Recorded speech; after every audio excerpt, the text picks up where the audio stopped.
Hello అండి. ఈ వీడియోలో మొక్క పేరు, కొత్త మొక్క ఉత్పత్తి చేసే భాగం గురించి చూద్దాము. చిలకడ దుంప, డాలియా, క్యారెట్, ముల్లంగి, బీట్రూట్ ఇవి కొత్త మొక్క వేరు భాగం నుండి ఉత్పత్తి అవుతుంది. అండ్ నెక్స్ట్ బంగాళదుంప. బంగాళదుంప అనేది కాండం నుండి ఉత్పత్తి అవుతుంది. అయితే మనం ఇది బంగాళదుంపలో అనేక రకాల చుక్కల మాదిరిగా ఉంటాయి. అయితే వీటిని కన్నులు లేదా ఐస్ అని అంటామన్నమాట. ఈ కన్నులను మనం ఒకవేళ కట్ చేసి భూమిలో పెడితే వాటి ద్వారా కొత్త మొక్క అనేది ఉత్పత్తి అవుతుంది. బంగాళదుంప ఎక్కడ ఉత్పత్తి అవుతుందంటే కాండం నుండి ఉత్పత్తి అవుతుందని చెప్పాలి. నెక్స్ట్ ఉల్లి, వెల్లుల్లి, లిల్లీ, గ్లాడియోలి వీటన్నిటిలో కూడా ఏమొస్తుంది? లా వస్తుంది. సో లసునాల నుండి, దుంపల నుండి గ్లాడియోలి ఇవి రూపాంతరం చెందిన కాండాలు. నెక్స్ట్ బ్రయోఫిలం అంటే ఆకుల ద్వారా ప్రత్యుత్పత్తి ఎలా జరిగిద్ది అంటే బ్రయోఫిలాన్ని రణపాల మొక్క అని అంటాము.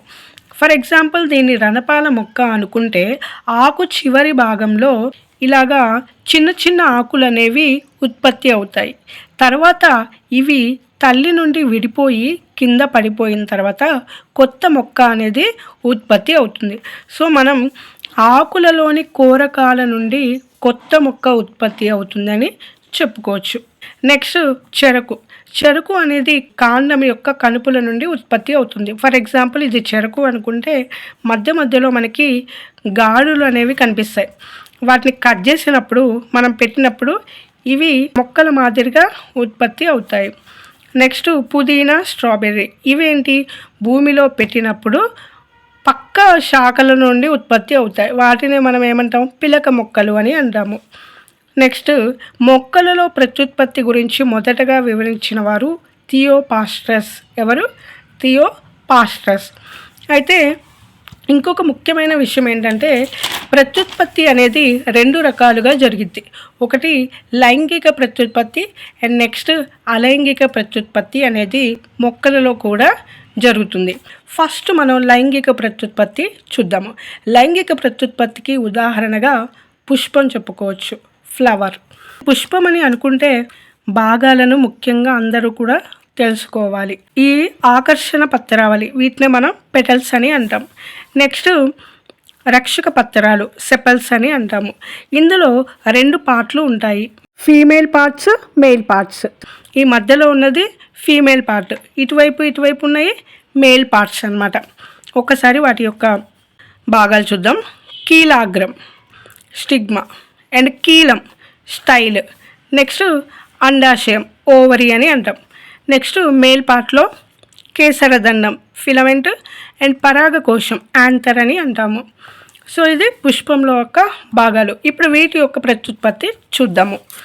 ఇప్పుడు ఇది మేల్ పార్ట్, ఇది ఫీమేల్ పార్ట్. మేల్ పార్ట్లో మనకి కేసరదండం, పరాగకోశం ఉంటాయి. అదే ఇంగ్లీష్లో అయితే ఫిలమెంట్, యాంథర్ అని అంటాము. సో ఈ మేల్ పార్ట్ని మనం కేసరావళి అంటాము. అండ్ అలాగే సైంటిఫిక్ నేమ్ వచ్చేసి ఆండ్రోషియం అని అంటాము. అండ్ నెక్స్ట్ ఫీమేల్ పార్ట్ కీలాగ్రం, దీన్నే స్టిగ్మా, కీలం, స్టైల్ అండ్ అండాశయం, దీన్నే ఓవరీ అని అంటాం. అండకోశం అని అంటాము. దీన్నే గైనోషియం అని అంటాము. అర్థమైందా?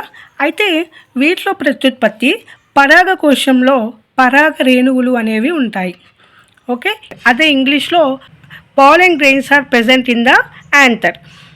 After that, these pollen grains are fallen from the anther to stigma. అయితే ఎప్పుడైతే ఈ పరాగ రేణువులు పరాగకోశం నుండి కీటకాల ద్వారా, మానవుల ద్వారా, ఇంకా ఇతరమైన వాటి ద్వారా కీలాగ్రానికి చేరుతాయి.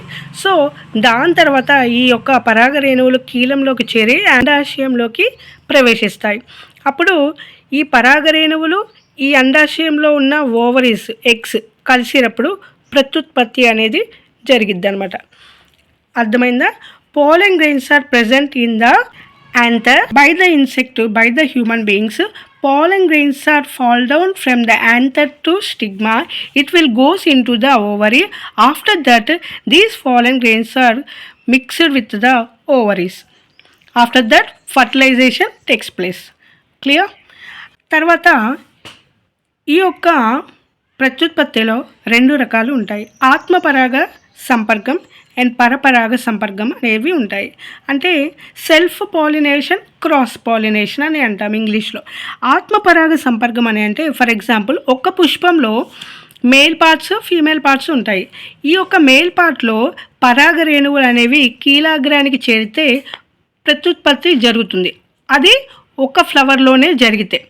అలా కాకుండా ఈ ఫ్లవర్లో ఉన్న పరాగ రేణువులు ఇంకొక ఫ్లవర్లో ఉన్న కీలాగ్రం మీద చేరితే అది పరపరాగ సంపర్కం, దాన్ని క్రాస్ పాలినేషన్ అని అంటాము. నెక్స్ట్ అలైంగిక ప్రత్యుత్పత్తి గురించి చూద్దాము. కోరకి భవనం, దీనికి బెస్ట్ ఎగ్జాంపుల్స్ ఈస్ట్, హైడ్రా. అయితే దీన్ని మనం ఈస్ట్ అని అనుకుంటే ఈస్ట్ మనం వేటికి వాడతాము? కేక్స్, బేకరీస్లలో ఎక్కువగా ఈస్ట్ అనేది వాడతాము. సో ఇది ఒక పేరెంట్ ఈస్ట్ అని అనుకుంటే ఈ పేరెంట్ నుండి ఒక డాటర్ ఈస్ట్ అనేది ప్రొడ్యూస్ అవుతుంది. సో ఇలాగా అయినప్పుడు అది పేరెంట్ నుండి విడిపోయి కొత్త ఈస్ట్ అనేది ఉత్పత్తి అవుతుంది. అలాగే హైడ్రా అనేది మొక్క కాదు, ఇది ఒక వాటర్ యానిమల్ అనమాట. ఇలాగే తల్లి యొక్క హైడ్రా నుండి పిల్ల యొక్క హైడ్రా ఇలా వచ్చి దాని నుండి విడిపోయి కొత్త హైడ్రాగా ప్రొడ్యూస్ అవుతుంది. ఓకేనా? ఈస్ట్ లక్షణాల నుండి హైడ్రా కోరకాల నుండి ఉత్పత్తి అవుతాయి. నెక్స్ట్ పుతికాహారులు, దీనికి బెస్ట్ ఎగ్జాంపుల్ వచ్చేసి మష్రూమ్స్ అనేవి ఎక్కడ ఉంటాయి? మెయిన్గా అంటే కుళ్ళిపోయిన ప్లేసులలో ఎక్కువగా మనకి పుట్టగొడుగులు అనేవి వస్తాయి. అయితే ఇవి సొంతంగా ఆహారాన్ని ఉత్పత్తి చేసుకోలేవు కాబట్టి ఇవి కుళ్ళిపోయిన వాటిలో ఉంచి ఆహారాన్ని గ్రహిస్తాయన్నమాట. ఓకేనా? వాటిని మనం పుతికాహారులు అని అంటాము. వీటిలో క్లోరోఫిల్ అనేది ఉండదు. సో అందుకనే అవి ఆహారాన్ని ఉత్పత్తి చేసుకోలేవు. నెక్స్ట్ సిద్ధ బీజాలు, వీటికి బెస్ట్ ఎగ్జాంపుల్ బ్రెడ్ మౌల్డ్. అంటే మనం ఒక బ్రెడ్ని తడి చేసి పెట్టినప్పుడు అది కొన్ని రోజుల తర్వాత నల్లటి దారాలు కలిగిన ఫంగస్ అనేది ఫామ్ అవుతుంది. సో వాటిని నల్లటి శిలీంధ్రం అని అంటాము. వాటినే బ్రెడ్ మౌల్డ్ అని అంటాము. అంటే ఏంటి?